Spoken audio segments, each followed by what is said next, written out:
JKB back with another episode. Thank you so much to Microsoft and Capcom for sending over the review copy of Dead Rising 4. Let's get right into the review. Once again, you're playing as Frank West. This is a character that everybody adores within this franchise. You have a new voice actor taking over the past Frank West, and this is a huge controversy for the hardcore fans. They didn't like the fact that he was replaced, but I gotta say, the character in this game really does give you a Bruce Campbell feeling, and that's something that's super important to this genre. Bruce Campbell has always been, obviously, somebody that's influencing tons and tons of actors out there, but in this game, he really was inspired by the delivery of Bruce Campbell. And Frank West this time around is somebody you're going to love to hate. I absolutely loved his character in this game.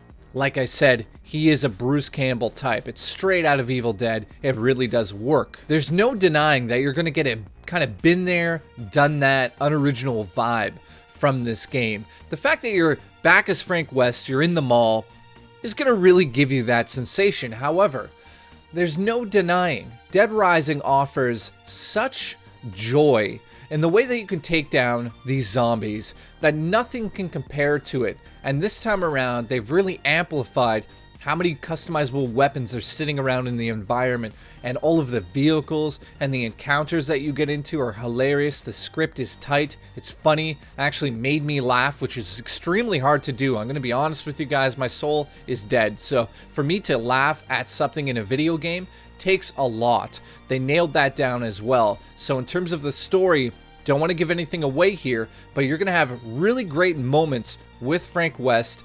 You're going to really get into his character a little deeper than usual. But like I said, you're going to have a familiar feeling of the character, and the story is going to feel like it's kind of like a TV movie, and I think that really works for a game like this. It doesn't take itself too seriously, but it does feel just a tiny bit loose. Look, it's the fourth game in the series. What are they going to do in terms of the zombies to really amplify this?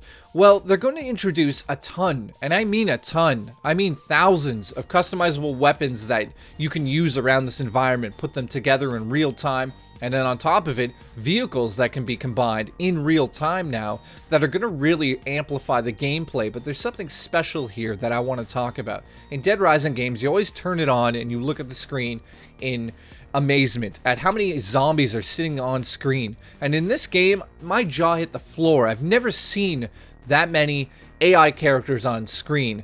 It was unfucking believable. And that's something that I have to give them a round of applause on, because it truly is amazing to see that many zombies on screen.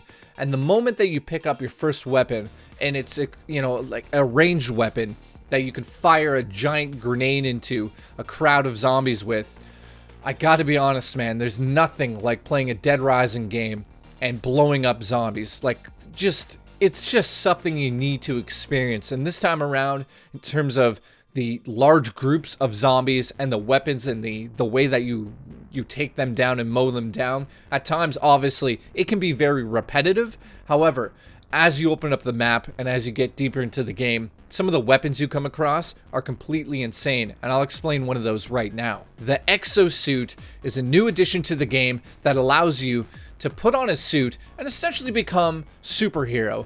It makes you stronger, it makes you faster, and it also gives you the ability to upgrade the exosuit on its own. So you'll be picking up weapons that are only usable with the exosuit, and you'll be using upgrades that are only upgradable using the exosuit. So for instance, I'm using an exosuit in game that also has a slushy machine attached to it.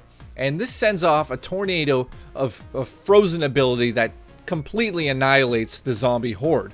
And I gotta be honest here, the exosuit at the beginning of the game really is it was a little annoying because I didn't get to use it that much, but I gotta be honest here, once you get into the game a little bit more, you're gonna be loving this suit, especially when you get near one of the cell phone towers that gives you unlimited power with it. It is an amazing addition to the game. One aspect of the game I absolutely adore is the exploration. I mean, when you're going around the mall at the beginning, you can go into absolutely every single store, and every single store has a different item in it, and not just one, but numerous items that can be combined to create insane weapons. And that's really where the game is going to basically drive you to come back and explore.